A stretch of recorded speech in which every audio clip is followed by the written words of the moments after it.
During the Second World War, few weapons symbolized so clearly the ambition, pride, and at the same time the tragedy of a nation as the Japanese battleship Yamato. It was not just a warship. It was a declaration of power. Conceived under absolute secrecy, Yamato was born from a deeply rooted conviction within Japanese naval doctrine.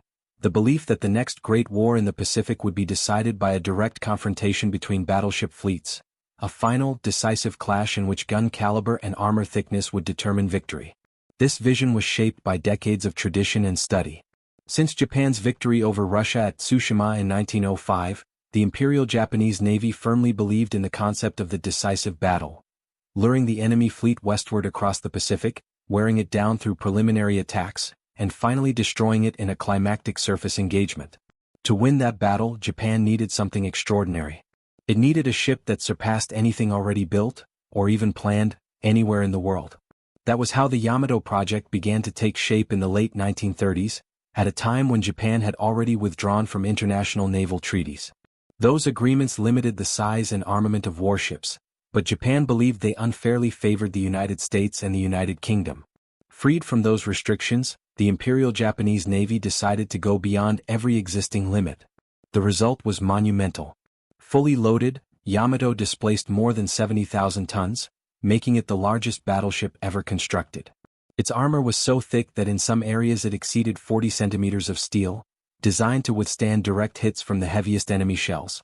But the true heart of Yamato lay in its guns. 9 460mm main guns, mounted in 3 massive turrets. Each shell weighed more than 1,400 kilograms. A single salvo could travel tens of kilometers and destroy virtually any ship afloat before that ship could even return fire. These guns were so powerful that for years Japan kept their true caliber secret. Officially, they were described as 406mm guns, the same size used by other navies. In reality, they were far larger. Yamato was designed to win any direct surface duel. But there was a problem. While Japan poured its best engineers, its largest shipyards, and immense resources into building these steel giants, the nature of naval warfare was quietly changing. Air power was transforming the ocean into a three-dimensional battlefield. When Yamato was commissioned in December 1941, in the very same week as the attack on Pearl Harbor, the world was already entering a new era. Aircraft carriers were beginning to decide battles before battleships could even see the enemy. Even so, to Japan's leadership, Yamato represented something greater than mere military efficiency. It was a national symbol. Its name was no coincidence. Yamato is an ancient poetic name for Japan itself, associated with the ancestral land, national identity, and spiritual essence of the country. The ship carried an enormous symbolic weight, almost a sacred one. That is why its existence was surrounded by absolute secrecy. The Kure naval arsenal was isolated. Structures were built to conceal the hull from prying eyes. Workers were subjected to strict information controls. Very few people knew the true scale of what was being built. Japan did not want just a ship. It wanted the definitive ship. Yet the irony of history was already taking shape before Yamato ever entered combat. Because while it was designed to destroy enemy battleships in epic surface duels, the enemy that would truly decide its fate would come from the sky. And Yamato, despite all its armor, had not been designed for that. As the war progressed and the major battles of the Pacific began to be fought by aircraft launched from carriers hundreds of kilometers away, the world's greatest battleship paradoxically became an increasingly irrelevant weapon. For much of the war, Yamato spent long periods at anchor or maneuvering with extreme caution. Not because it lacked power, but because Japan could not afford to lose it. Every movement was calculated. Every mission debated. Yamato became less a combat instrument and more a tool of deterrence. A trump card that existed more as a potential threat than as a weapon actually employed. Meanwhile, the tide of war was turning. Japan began to lose aircraft carriers, experienced pilots, and industrial capacity. American air superiority grew overwhelming. And with it, the vulnerability of large surface ships increased with every passing month. Yamato was still the most powerful battleship in the world. But the world was no longer ruled by battleships. And soon, Japan would be forced to gamble everything on it, not as a symbol but as a last resort. When that moment came, Yamato's fate was already almost sealed. As the war in the Pacific advanced, Yamato began to live a cruel paradox.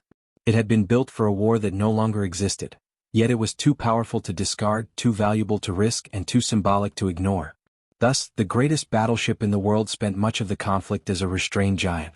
In the early years of the war, Japan still believed that the great decisive battle was yet to come. Pearl Harbor had shaken the United States, and the initial victories in Southeast Asia seemed to confirm that Japanese strategy was working. In this context, Yamato was kept in strategic reserve, waiting for the right moment to enter the stage. That moment, however, never arrived in the form that had been imagined. The major naval battles of 1942, the Coral Sea and Midway, delivered a clear message. Aircraft carriers had taken over the central role in naval warfare. At Midway, 4 Japanese carriers were lost in a single day, without battleships like Yamato even having the chance to intervene decisively. It was a profound shock to the Imperial Japanese Navy. Even so, belief in the battleship did not vanish immediately. Many officers saw these defeats as exceptions, not as a structural shift. The doctrine of the decisive surface battle was still alive, even as reality increasingly contradicted it. Yamato did serve as the flagship of the combined fleet, acting as a mobile command center. But even in that role, its employment was limited. The constant threat of air attack made any movement dangerous. A ship of that size could not hide, could not maneuver quickly, and could not operate safely without adequate air cover. And Japan was beginning to run out of that cover. When Yamato finally entered more direct combat, it did not face the enemies it had been designed to fight. Instead of trading blows with other battleships, it operated in fragmented scenarios, escorting forces, supporting landings, or participating in operations where its firepower was only partially used. One of the most emblematic moments of its career came during the Battle of Leyte Gulf in October 1944, the largest naval confrontation in history in terms of ships involved. There, Yamato finally fired its main guns against enemy forces. But the battlefield had changed. This was not a classic battleship duel. It was chaos, air attacks, submarines, scattered task forces, and decisions made under extreme pressure. Yamato did fire upon smaller American escort vessels, sinking some ships, but the strategic impact was limited. Once again, the steel giant demonstrated its power, and at the same time, its growing irrelevance. Meanwhile, Japan was approaching strategic collapse. Its supply lines were being severed. Its industry was under constant bombardment. Its experienced pilots were dead or replaced by minimally trained recruits. Control of the air had been lost. In this desperate context, a decision emerged that would seal Yamato's fate. In 1945, as American forces advanced across the Pacific and prepared for the invasion of Okinawa, Japan launched an almost suicidal operation, Operation Tengo. The idea was simple and desperate. Yamato would be sent on a one-way mission to Okinawa. There, it would engage the American fleet, inflict as much damage as possible, and once it ran out of fuel, deliberately beach itself on the island to serve as a fixed coastal artillery battery. There was no plan for return. There was no expectation of survival. The mission was based on the assumption that both the ship and its crew would be sacrificed. This decision reflected the psychological and strategic state of Japan at that moment. The war had become a struggle for honor rather than for victory. Yamato ceased to be merely a weapon and became a final symbol of resistance. When the ship sailed on its final mission, most of the crew knew they would not return. They sailed anyway. Not out of ignorance, but out of duty. And above all, because Japan had nothing left to lose. The greatest battleship in history was heading toward its final encounter, not with another steel giant but with the absolute power of the air. And this time there would be no reserves, no restraint, and no caution. The war would exact its full price. In the early hours of April 6, 1945, Yamato left the port of Tokuyama accompanied by a small escort force, the light cruiser Yahagi and 8 destroyers. The fleet was far too modest to protect the largest warship ever built, but that no longer mattered. The mission did not call for protection. It called for sacrifice. Operation Tengo was, in essence, a suicide mission carefully disguised as a naval offensive. The Japanese plan rested on a fragile hope that Yamato could reach Okinawa by crossing seas dominated by American air power and inflict some degree of damage before being destroyed. Even if it failed to sink major ships, its mere presence might force the Americans to divert forces, delay operations, or suffer localized losses. But this hope ignored one decisive reality. Japan had completely lost control of the air. From the moment it left port, Yamato was detected. American submarines tracked its movement and transmitted the Japanese forces' position almost in real time. Within hours, the U.S. Navy knew exactly where the battleship was, where it was heading, and how to intercept it. The response was swift, overwhelming, and final.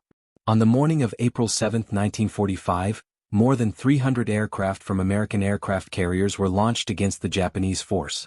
Torpedo bombers, dive bombers, and fighter escorts formed successive waves of attack. This was not a duel. It was a systematic execution. Yamato opened fire with everything it had. Its anti-aircraft batteries, dozens of guns of various calibers, turned the sky into a hell of steel and explosions. The massive 460mm main guns even fired special anti-aircraft shells known as sanshiki, which burst in midair, scattering thousands of incendiary fragments. It was a desperate display of power. And it was useless. American aircraft attacked in precise coordination, coming from multiple directions. Torpedoes struck primarily on the port side, deliberately chosen to induce progressive listing. Armor-piercing bombs punched through the decks, exploding inside the hull and igniting massive fires. Yamato's colossal armor, designed to withstand horizontally fired shells from enemy battleships, proved almost irrelevant against attacks coming from above and below the waterline. Within hours, the ship was doomed. Damage control teams fought desperately to maintain balance. Compartments were deliberately flooded in an attempt to counter the list.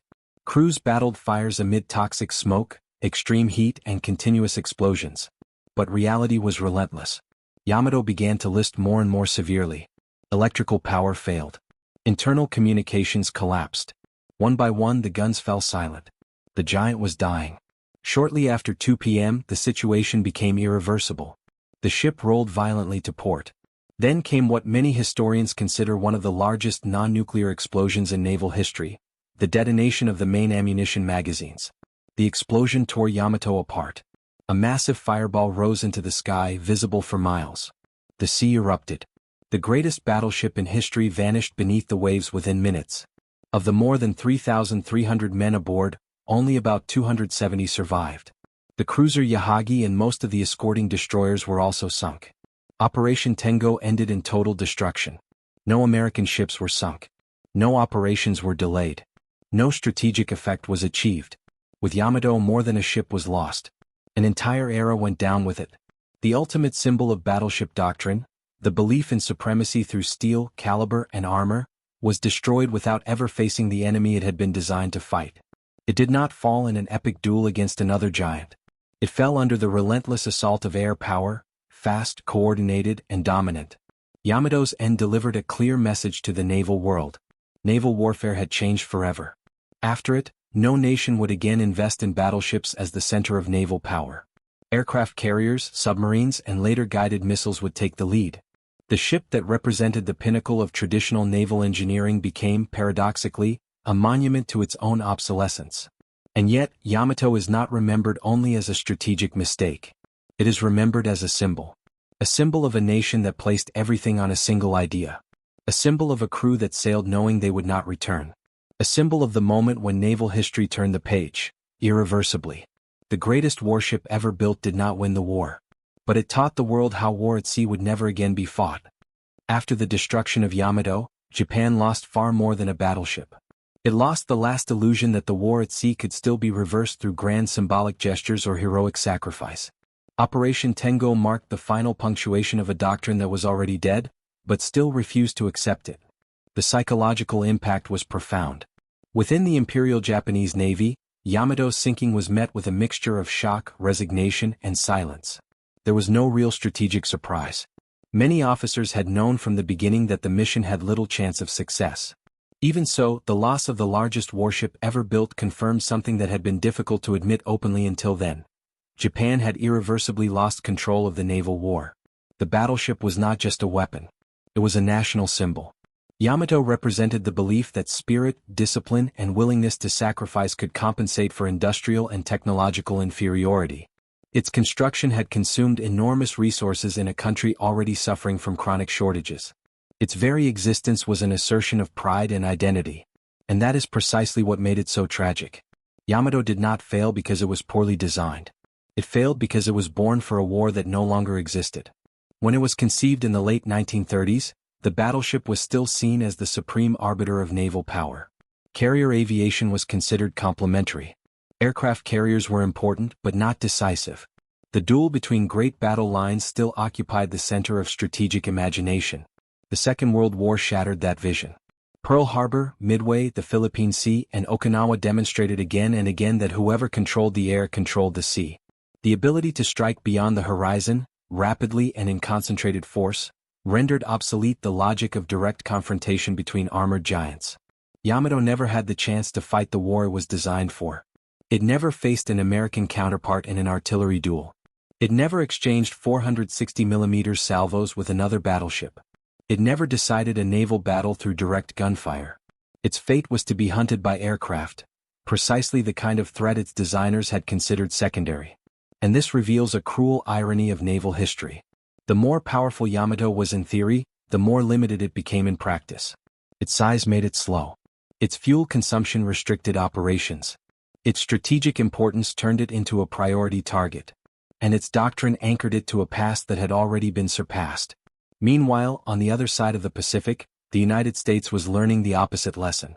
Instead of concentrating power in a few gigantic units, it invested in flexibility, mass production, and integration of forces. Aircraft carriers operated in groups. Aircraft were replaceable. Pilots were trained on an industrial scale. The loss of a single ship did not paralyze the fleet. It was a war of systems, not symbols. The destruction of Yamato made it clear that, in the modern world, no amount of steel is enough when the enemy dominates time, space, and information. Armor does not replace air superiority. Caliber does not compensate for lack of coordination. Sacrifice does not alter strategic reality. And yet, Yamato did not fade from memory. On the contrary, it became one of the most remembered, studied, and debated warships in naval history. Books, documentaries, films, and discussions continue to revisit its story, not merely as a military failure but as a strategic tragedy. Because Yamato was not useless. It was a warning. A warning about the danger of betting everything on a single idea. About doctrinal rigidity. About confusing honor with effectiveness. About ignoring inevitable technological change. Its sinking was not just the end of a ship. It was the definitive end of the battleship era as the central instrument of naval power. After 1945, no nation would ever again build ships like it. The oceans would be dominated by aircraft carriers, submarines, and later by guided missiles. Naval warfare became more distant, faster, and less visible. But whenever the limits of military power are discussed, the name Yamato returns. As a reminder that not even the largest ship in the world can change the course of history once history has already moved on. Even after the end of the war, Yamato continued to exert an almost ghostly presence in naval history, not as a victorious weapon, but as a powerful symbol of everything that went wrong during the transition between two eras of warfare at sea. In post-war Japan, its memory was initially treated with silence. The country was devastated. Cities lay in ruins, the economy had collapsed, and foreign occupation defined daily life. There was little room to glorify a ship that represented, at the same time, national pride and absolute defeat. For years, Yamato was almost a taboo. Officially, it was rarely mentioned, as if speaking its name might reopen a wound that was still too fresh. But history rarely stays silent for long. As Japan began to rebuild, Yamato resurfaced, no longer as a weapon but as a metaphor. It came to symbolize extreme sacrifice, absolute dedication, and, above all, the collision between tradition and modernity. An entire nation had placed its faith in values such as honor, obedience, and willingness to sacrifice, believing these could compensate for material limitations. Yamato was the physical embodiment of that belief, and also of its failure. Over time, intense debates emerged. Was Yamato a strategic mistake from the very beginning? Or was it simply a victim of inevitable circumstances? Could it have been used differently? Or was its fate sealed the moment it touched the water? These questions still divide historians.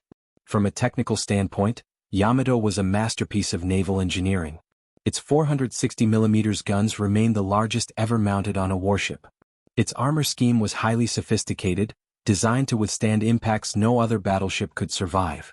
In a classic artillery duel, it likely would have been nearly unbeatable. But the war it encountered was no longer classical. The fundamental error was not technical, it was conceptual. The Imperial Japanese Navy remained bound to the idea of the decisive battle, a final, climactic confrontation between great surface fleets that would resolve the war in a single, cathartic moment. This doctrine, inherited from early 20th century naval thought, ignored the speed at which aviation and submarines were transforming the battlefield. While Yamato waited for its final battle, the United States was winning the war step by step, island by island. convoy by convoy, carrier by carrier. When Yamato was finally sent into combat, there was no Japanese fleet left to support it, no adequate air cover, and not even enough fuel to return. The mission was no longer military in the classical sense. It was almost ritualistic, a conscious sacrifice. This is crucial to understanding its meaning. Operation Tengo was not designed to win. It was designed to demonstrate a willingness to die. From a human perspective, this makes the story even heavier. More than 3,000 men were aboard Yamato. Young sailors, many of them hastily conscripted, knew they would likely not return. Still, they boarded the ship, not out of illusion of victory but out of duty, cultural pressure, and lack of alternatives. When American aircraft began their attacks, the crew fought to the very end. Damage control teams struggled to contain impossible flooding. Anti-aircraft gunners continued firing even as their platforms burned. Officers remained at their posts as the ship listed more and more heavily. And when Yamato finally exploded, it did so in apocalyptic fashion. The detonation of its magazines was so powerful that it created a mushroom-shaped cloud visible from dozens of kilometers away. The sea closed over the largest battleship in history, and with it sank the last Japanese hope of resisting at sea through conventional means. After that, everything changed. In the post-war world, Yamato came to be studied not as a model to follow but as a warning. No navy ever again invested in battleships of that type. Even surviving ships were quickly relegated to secondary roles or removed from service altogether. Naval power came to be defined by range, information, and integration. Missiles replaced guns. Sensors replaced observers. Networks replaced symbols. And yet, Yamato never vanished from the collective imagination. It reappears in museums, anime, films, books, and debates, not because it won, but because it represents the extreme limit of an idea carried to its absolute conclusion. A ship built without compromise in an era that already demanded compromise. That is why its story continues to be told. Not as a celebration of war, but as a reflection on choices, doctrines, and consequences. Over time, Yamato ceased to be merely a warship and came to occupy a far more complex place, that of a national symbol, a collective trauma, and a permanent subject of historical debate. Few military machines carry such a heavy, and such a contradictory, symbolic weight. In post-war Japan, two parallel narratives began to take shape. The first views Yamato as a supreme act of sacrifice. A ship that, even when condemned, sailed out to fulfill its mission. In this interpretation, the focus is not on strategy, but on the total commitment of its crew. Yamato represents the Japanese spirit of resistance pushed to its absolute limit, an extreme expression of loyalty to the nation at a moment when all other options had already been exhausted. The second narrative is harsher, and more critical. It sees Yamato as the ultimate symbol of a profound doctrinal failure. A gigantic, expensive, and technically brilliant project, yet completely misaligned with the realities of modern warfare. A ship that consumed immense resources, highly trained men, and precious time, only to play a minimal role throughout the conflict and perish without altering the course of the war. These two interpretations coexist to this day. And they coexist because Yamato cannot be reduced to a simple explanation. It was, at the same time, a masterpiece of engineering and a strategic mistake. A source of national pride and a historical warning. A symbol of courage and of blind stubbornness. When we examine its operational career, this becomes even clearer. For much of the war, Yamato remained inactive or underutilized, not out of cowardice but out of extreme caution. The Imperial Japanese Navy knew that losing such a ship would be a devastating psychological blow. It was more than a weapon, it was an icon. For that reason, it was kept away from direct combat as long as there was still hope for a future decisive battle. That waiting came at a high cost. While Yamato waited for its moment, the balance of power in the Pacific deteriorated rapidly. American aircraft carriers multiplied. Pilots gained experience. Radar systems, air coordination, and anti-submarine warfare evolved month after month. When Yamato was finally sent on its final mission, it faced an enemy that had already fully mastered the new form of naval warfare. The outcome was predictable. Operation Tengo was not an execution error. It was a conceptual failure. No amount of armor could protect an isolated battleship against dozens of aircraft attacking in coordinated waves.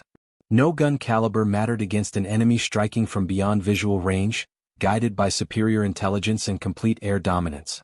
Yamato was defeated before it ever saw its enemy. And that changes everything. Its destruction marked, definitively, the end of the era of great battleships as the center of naval power. Not because they were weak, but because they had become irrelevant in the face of a broader, more flexible and more adaptable system. In the post-war period, this lesson was absorbed quickly. The world's major navies abandoned similar projects. The focus shifted to aircraft carriers, escorts, submarines, and later, guided missiles. The idea of concentrating absolute power in a single platform came to be seen as a liability rather than an advantage. Yamato thus became a historical full stop. But culturally, its story only grew. Books, films, series, and animations transformed Yamato into myth. In many of these portrayals, it appears almost as a living entity, a tragic giant, doomed by forces beyond its control. This romanticization does not erase the mistakes, but it reveals something profound about how societies process traumatic defeat. Yamato is not remembered because it won. It is remembered because it represented the limit. The limit of gun-based naval engineering. The limit of the decisive battle doctrine. The limit of the belief that sacrifice can replace adaptation. And perhaps that is why its story still draws us in. Because, at its core, Yamato is not just about naval warfare. It is about choices made too late. About changes ignored. About the cost of failing to accept that the world has already moved on. As we move toward the final meaning of Yamato, it becomes clear that its story does not belong only to Japan, it belongs to the very evolution of modern warfare. Yamato was conceived in a world that was already fading away. When its designers began drawing it in the late 1930s, the dominant idea was still that of the decisive surface battle, in which battleships would clash in a final duel and determine the fate of a war in a matter of hours. This vision came directly from First World War experiences and decades of classical naval theory. The problem was that, while Japan was betting everything on this concept, the world was changing in silence. Naval aviation was advancing faster than any other branch of the military. Aircraft carriers ceased to be auxiliaries and became the true core of naval fleets. The ability to strike beyond the horizon without visual contact completely transformed the logic of combat at sea. Yamato was born powerful, but it was born too late. And this was not merely a technical failure. It was a strategic and cultural one. The Imperial Japanese Navy struggled to abandon concepts that had worked in the past. The belief that a single decisive blow could compensate for industrial inferiority was seductive, almost inevitable. Yamato was the material embodiment of that hope, a ship so strong that it could, on its own, rebalance an entire war. But wars do not work that way. As the conflict unfolded, it became increasingly clear that military power is not just brute force.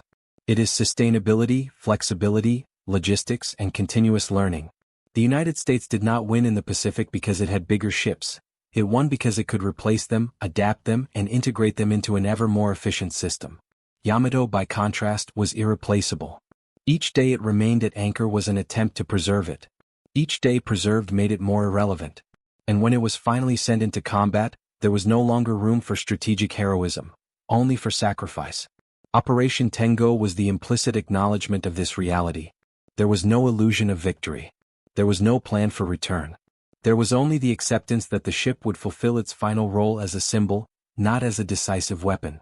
This explains why Yamato never fired its main guns against an enemy battleship.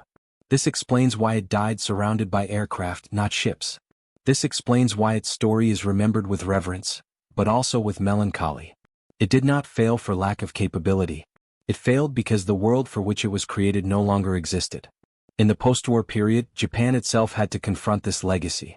Yamato came to represent a silent warning. Technology without strategic adaptation is useless. Sacrifice without learning is only loss. Pride without flexibility leads to collapse. That is why Yamato continues to be studied in military academies, strategy books, and historical analyses, not as an example to be followed, but as a lesson to be understood. It teaches us that no weapon, no matter how powerful, is eternal. No doctrine remains valid forever. And no war is won by the grandeur of a single project alone. Yamato was the largest battleship ever built. But it was also the last of its era. When it sank, it did not take with it only 3,000 men. It carried down an entire century of naval thought based on steel, armor, and giant guns. After it, the sea would never again be dominated in the same way. As Operation Tengo moved toward its inevitable conclusion, Yamato definitively ceased to be merely a warship and assumed a far greater symbolic role. The mission was no longer military in the classical sense. It was political, cultural, and psychological. The Japanese plan was simple and brutal. Yamato was to sail to Okinawa, engage the American forces covering the invasion, and if it survived, deliberately beach itself on the coast. There, it would be used as a fixed artillery battery, firing its guns until destroyed. There was not enough fuel to return. There was no rescue plan. The mission ended where the ship ended. That fact alone speaks volumes. No navy sends its greatest warship on a one-way mission if it still believes the war can be won by conventional means. Yamato's deployment was, in practice, a silent admission of strategic defeat, disguised as honor. When the American fleet detected the Japanese force, the response was immediate and overwhelming. There was no hesitation. No need for close approach. No ship-to-ship confrontation. Wave after wave of aircraft launched from American carriers. Dive bombers, torpedo bombers, and fighters descended on Yamato and its escorts like a perfectly coordinated storm. The battleship tried to fight back. Its anti-aircraft batteries opened continuous fire. The sky around the ship filled with tracers, explosions, and smoke. But despite the intensity, the outcome was inevitable. Japanese anti-aircraft fire, though numerous, could not match the speed, altitude, and coordination of the American attacks. Yamato began taking repeated hits. Torpedoes struck mainly on the port side, a deliberate choice meant to force the ship to list. Armor-piercing bombs punched through decks and detonated inside the hull, igniting fires, cutting power, and destroying control systems. With each impact, the situation became more irreversible. Counter-flooding efforts were made to correct the list, but the damage was far too extensive. Entire compartments were destroyed. Vital systems failed.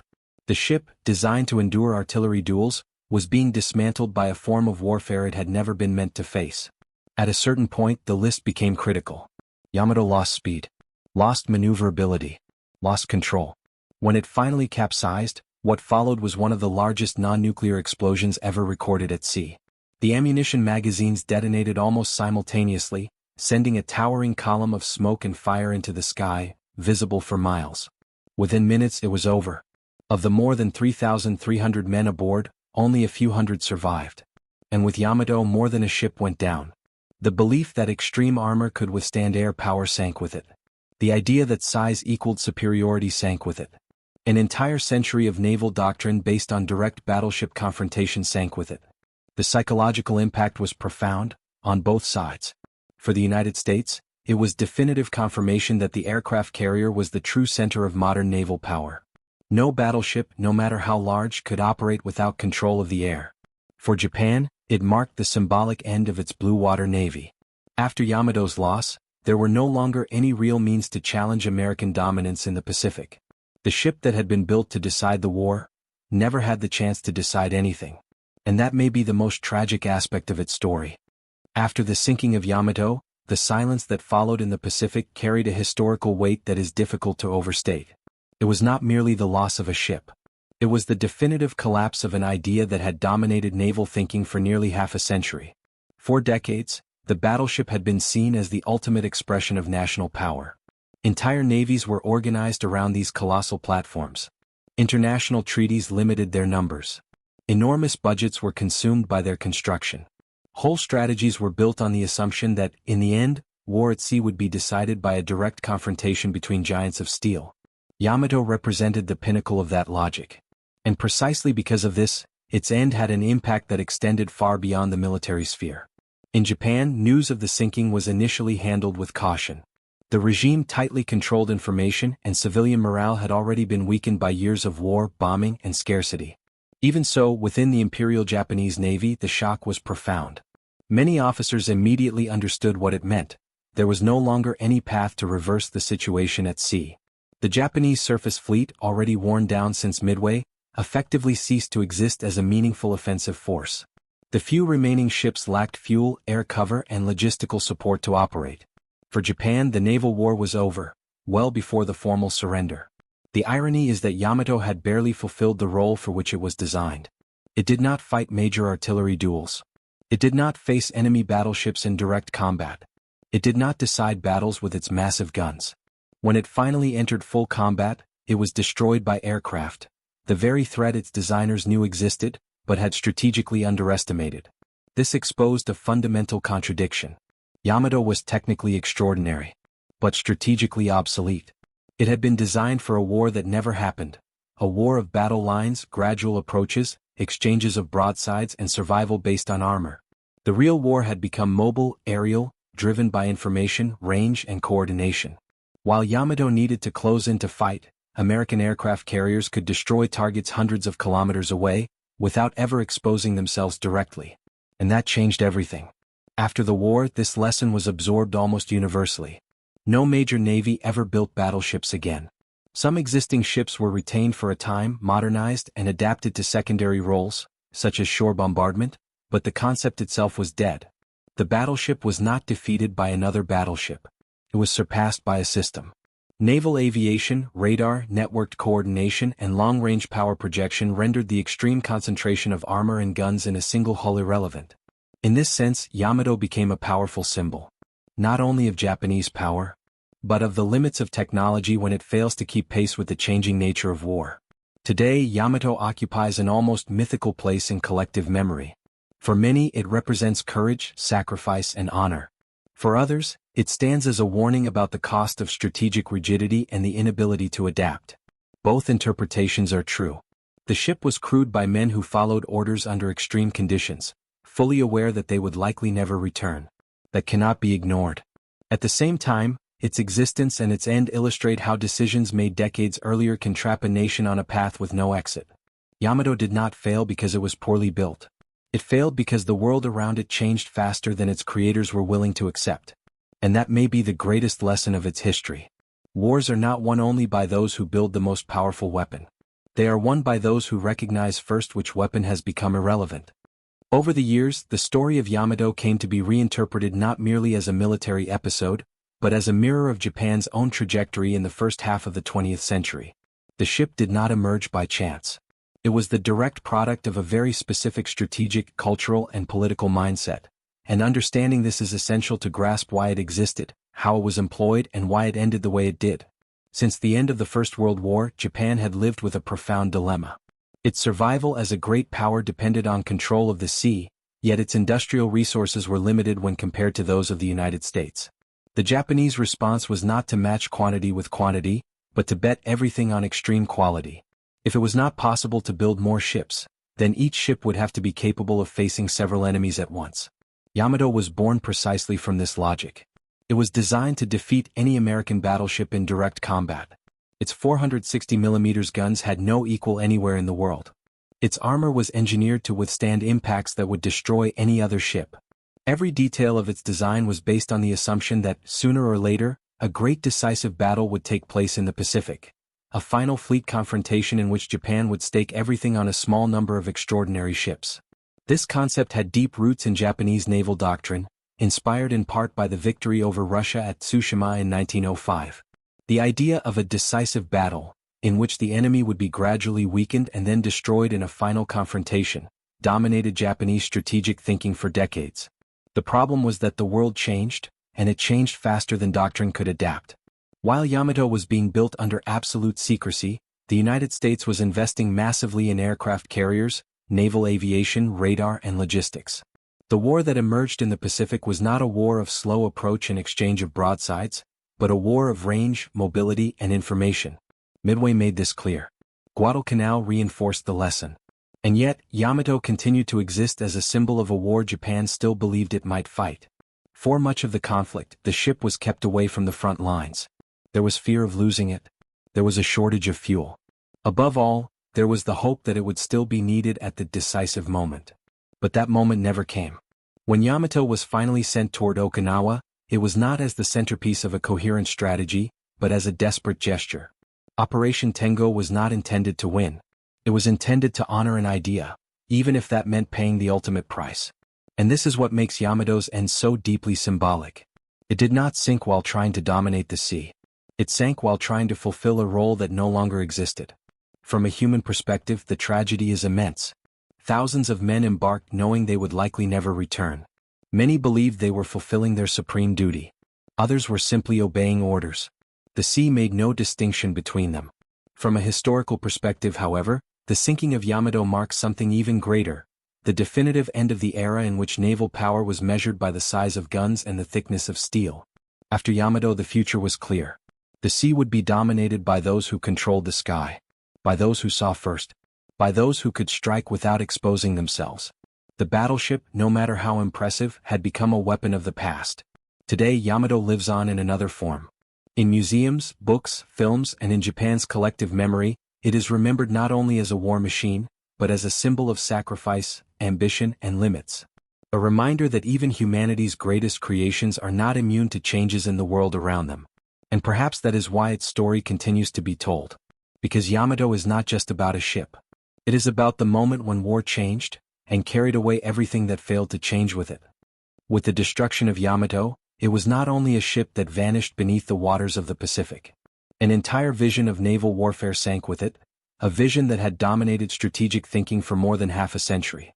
Until then, the battleship had been the center of maritime power. It represented sovereignty, national prestige, and final decision. Nations measured their strength by the tonnage of their largest ships, the caliber of their guns, and the thickness of their armor.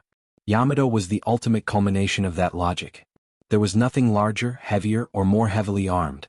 And yet, it was destroyed without ever firing its guns against an equivalent enemy. That fact alone says everything. Operation Tengo made unmistakably clear what had already been demonstrated since Pearl Harbor and Midway. The center of gravity of naval warfare had shifted. Power was no longer concentrated in the most resilient hull, but in the ability to project force at a distance, to coordinate attacks, and to deny the enemy any chance of direct response. The aircraft that sank Yamato did not see it as an invincible giant. To them it was simply another target, large, slow, and visible. The armor designed to withstand shells from other battleships was never meant to endure dozens of bombs and torpedoes delivered in rapid succession, from multiple directions, with increasing precision. Yamato was defeated not by a failure of engineering, but by strategic obsolescence. In post-war Japan, this realization was painful. For years, the country had invested colossal resources, specialized labor, and near-total secrecy to build a weapon that ultimately could not fulfill its original purpose. The full revelation of Yamato's true scale, its 460mm guns, its unmatched armor, came only after the war when it was already too late for any of it to matter. But the psychological impact was profound. For many Japanese, Yamato came to symbolize more than defeat. It became an icon of extreme sacrifice, absolute loyalty, and, at the same time, national tragedy. The crew that sailed knowing there would be no return came to represent an entire generation lost in a war that could not be won. It is no coincidence that the name Yamato acquired an almost mythical weight.